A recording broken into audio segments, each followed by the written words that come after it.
చక్కని సీతకి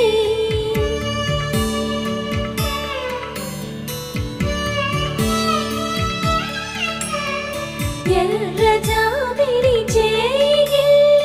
రాముడేడని అడుగుతుంటే చూడలేదని పెదవి చెప్పే చెప్పలేమని కనులు చెప్పే నల్ల పూస